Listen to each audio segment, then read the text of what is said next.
दिल परमात्मा को देओ। तुम शिवालय तक चले जाओगे, तुम्हारी मेहनत दुगनी कर लोगे, तुम मंदिर तक चले जाओगे, तुम शिव महापुराण तक चले जाओगे तो तुम्हारा घर का जेवर, तुम्हारी प्रॉपर्टी कभी किसी बैंक में या किसी दुकान पर नहीं रखाएगी। तुम अपने आप को शिव को तो रख कर दो, अपने आप शंकर शिव कथा कर रही है। समय आया, एक अरुण नाम का असुर हो गया। अरुण नाम का असुर एक असुर ऐसा था जो हर चीज में तर्क करता था। कोई भगवान का भजन कर रहा है तो तर्क करेगा, कोई भगवान का स्मरण कर रहा है तो तर्क करेगा। तर्क करने वालों की कमी नहीं है दुनिया में, बहुत तर्क करने वाले मिलेंगे, दिन भर तर्क करते।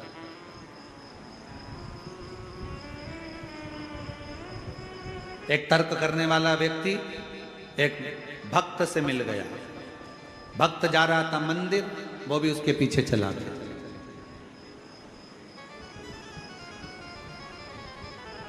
मंदिर में जैसे ही भक्त ने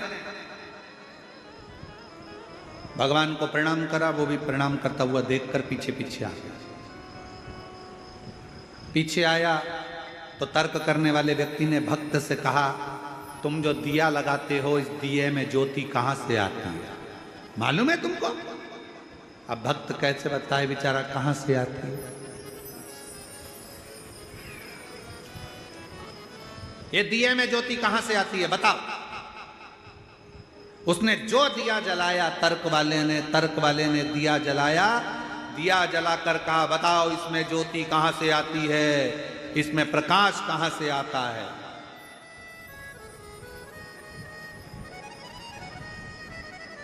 कहां से आता है?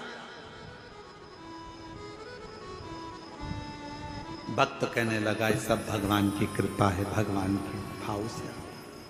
कहां से आता है? जल्दी बोलो, इसमें ज्योति कहां से आई? तो भक्त ने उसमें फूंक मार दी। उसने कहा, मैं पूछ रहा था कहां से आई? भक्त ने कहा, जहां से आई थी वहीं चली गई।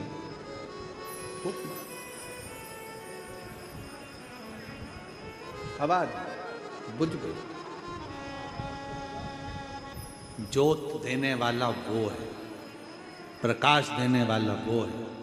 हमें तो केवल लगनता से अपने कर्म को करना है, मेहनत को करना है, परिश्रम। फल देने वाला वो देगा।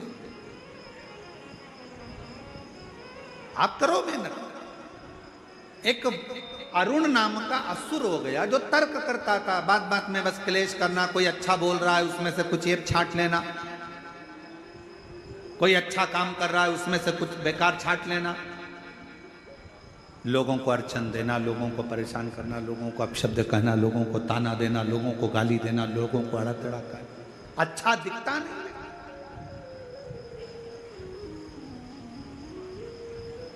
ऐसे कई लोग संसार में हैं जिनको आपकी अच्छाई नहीं दिखेगी। बहू ने रोटी अच्छी बनाई, सब्जी अच्छी बनाई, जरा सी चटनी बिगड़ गई ना तो घर के लोग कुछ सब्जी अच्छी बनी उसका नहीं कहेंगे, रोटी अच्छी बनी उसका नहीं कहेंगे। घर के लोग, बताओ ऐसी चटनी बनती है? अपने बाप के घर से ये सीख किया है, ऐसी चटनी बनती है, ऐसी चटनी बनती है। इतने में बहू अंदर ही अंदर कुड़ती कुड़ती बोली, चटनी तो अभी बनी नहीं है, अब वो चटनी बाकी। ए भाई, चटनी में अगर स्वाद नहीं है, चटनी अगर बेकार बनी है तो उसको छोड़ो। जो रोटी अच्छी बनी है, सब्जी अच्छी बनी है, उसका तो गुणगान करो कि सब्जी अच्छी बनी, रोटी अच्छी बनी। पर तर्क करने वाले, गलत बोलने वाले, गलत विचार करने वाले, गलत संबोधन करने वाले अच्छाई नहीं ढूंढते, वो हमेशा बुरा ढूंढते हैं। इसने ऐसा बोल दिया, उसने ऐसा कर दिया, बहू ने ये कर दिया, सास ने वो कर दिया, इसने ये कर दिया, उसने वो कर दिया। दिन भर अरुण का काम था। एक अरुण नाम का सुर तर्क पर तर्क करता था, गलत विचार करता था। समय आया देवताओं ने विचार करा कि यह तो मरने वाला नहीं, देवताओं को परेशान कर रहा है। तब सारे देवताओं ने देखा अरुण ने मांगा क्या है। अरुण ने ब्रह्मा जी का तप कर कर वर प्राप्त कर लिए थे, ना मुझे पृथ्वी पर चलने वाले 4 पांव वाले मारे, ना पृथ्वी पर चलने वाले 2 पांव वाले मारे, मुझे पृथ्वी पर चलने वाला कोई ना मार पाए। तब अरुण तो बहुत प्रबल हो गया, अब करें तो करें क्या, मरने को तैयार नहीं। तब देवताओं ने भगवान शंकर की आराधना की, शिव की आराधना, और बाबा देव अधिदेव महादेव से विनय करा, शिव जी से विनय करा, भगवान शंकर से विनय करा। भगवान शंकर से कहा बाबा और भोला सब दुख काटो मारा, ओ भोला सब दुख काटो मारा, शिव शंकर जपो तेरी माला, भोले बाबा जपो तेरी माला, भोला सब दुख काटो मारा, ओ भोला सब दुख काटो मारा, वेश मंगल मंगलकारी, वेश मंगल मंगलकारी, शमशान वासी हमारा, शमशान वासी हमारा, ओ भोला सब दुख काटो मारा, ओ भोला सब दुख काटो मारा।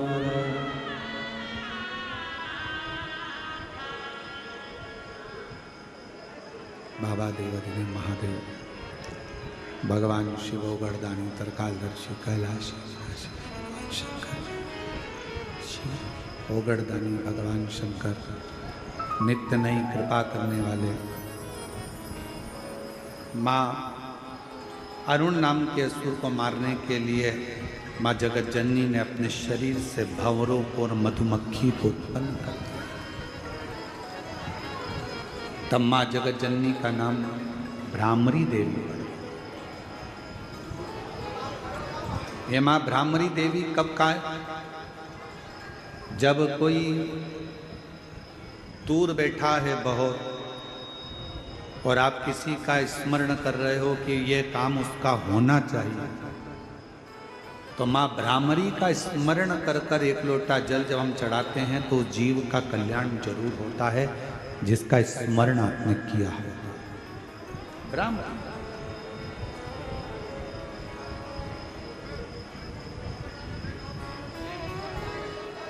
इसलिए शिव महापुराण की कथा कहती है,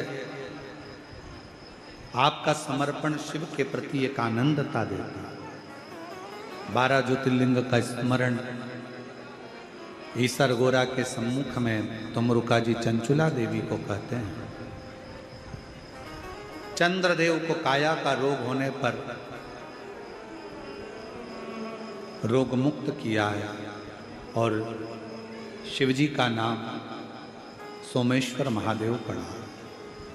अगला वर्णन है श्री मल्लिकार्जुन का, जिन्होंने शिव पार्वती जी ने भगवान ओघड़दानी ने जाकर दर्शन किया और कार्तिकेय बाबा को श्री शैलम पर दर्शन देकर 2 ज्योति के रूप में वहां विराजमान हुए, तो मल्लिकार्जुन के रूप में विराजमान। अगला वर्णन है महाकाल बाबा का, दूषण नाम के राक्षस का संहार करने के लिए भगवान काल अधिपति प्रकट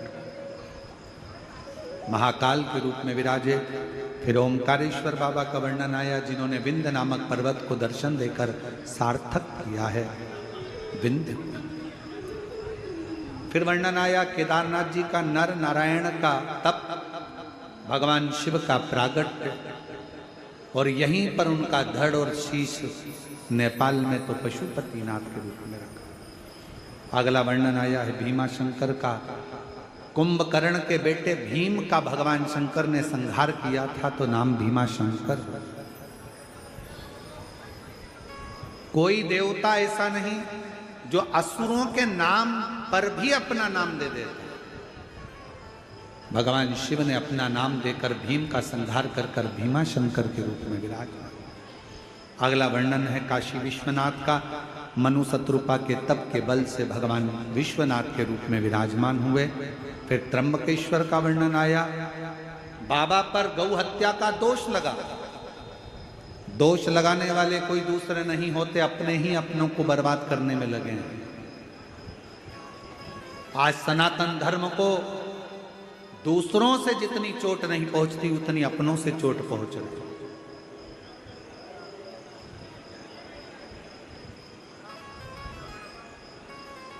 हमारा तो निवेदन है, गौ माता की जो हत्या कर रहे हैं, गौ माता को जो त्राण दे रहे हैं, अगर विरोध करना है तो उस गौ माता की हत्या करने वालों का विरोध होना चाहिए, उनको त्राण देने वालों का विरोध होना चाहिए। छोटी छोटी बेटियों के साथ में जो गलत कृत्य कर रहे हैं, विरोध होना चाहिए तो उनका होना चाहिए। जो सनातन धर्म के ध्वजा लेकर आगे बढ़ रहे हैं और सनातन धर्म को मजबूत करने में लगे हों, उनका कभी विरोध नहीं होना चाहिए। करो विरोध। जिस दिन आपका विरोध गौ हत्यारों के प्रति होगा, जिस दिन आपका विरोध छोटी छोटी अबलाओं की, छोटी छोटी कन्याओं के साथ में गलत कृत्य करने वालों के प्रति होगा, जिस दिन आपका विरोध देश को बर्बाद करने वालों के प्रति होगा, उस दिन समझ लेना कि हमारा सनातन धर्म और हमारा देश और मजबूत होता चलेगा। पर आज का जमाना उल्टा हो गया। आज जो सनातन को आगे बढ़ाने में लगे हैं, सनातन को मजबूत करने में लगे हैं, धर्म का प्रचार करने में लगे हैं, धर्म को एक मजबूती प्रदान कर रहे हैं, आज उन्हीं के ही लोग बदनाम करने में लगे हैं। कहीं ना कहीं किसी ना किसी रूप में बदनामी दे रहे हैं। श्रेष्ठता नहीं है। सनातन को मजबूत करना है, बहुत मजबूत। जब हम ही एक नहीं हो पाएंगे तो हमारा राष्ट्र मजबूती की ओर कैसे आगे बढ़ेगा? एक होना है। नारा देने वालों ने नारा दिया, कितना सुंदर दिया कि बटोगे तो कटोगे। एक होइए। मजबूती अपने भीतर होना चाहिए, अपने भीतर मजबूत करिए। गौतम बाबा पर गौ हत्या का दोष किसी दूसरे ने नहीं लगाया था, अपनों ने। गौतम बाबा की प्रतिष्ठा देखकर इतना गौतम ऋषि को पूछते, इतना गौतम ऋषि को पूछते, तो गणेश जी को गाय बनाया गया। और फिर गौतम ऋषि के आश्रम में कहा गया, गणेश जी महाराज से तुम गाय बनना और गौतम ऋषि के आश्रम में प्राणों को त्यागना। कोई दूसरे नहीं थे, गौतम ऋषि के ही साथ के ही कुछ ऋषिवर थे, कुछ साधुवर थे। उन्होंने कह दिया गौ हत्या का दोष लगना चाहिए गौतम ऋषि पर, गौतम ऋषि पर गौ हत्या का दोष लगा। भटकते रहे गौतम ऋषि। माता हिल्या को दया आई, मेरा पति कुछ करा नहीं, गलत कुछ किया नहीं, फिर गौ हत्या का दोष लगा।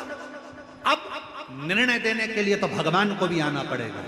तब ब्रह्मा विष्णु और महेश को, भगवान शिव को निर्णय देने के लिए गौतम बाबा के लिए आना पड़ा। तो भगवान त्र्यंबकेश्वर के रूप में विराजमान हुए, त्र्यंबकनाथ के रूप में निर्णय देने फिर उसको आना पड़ा।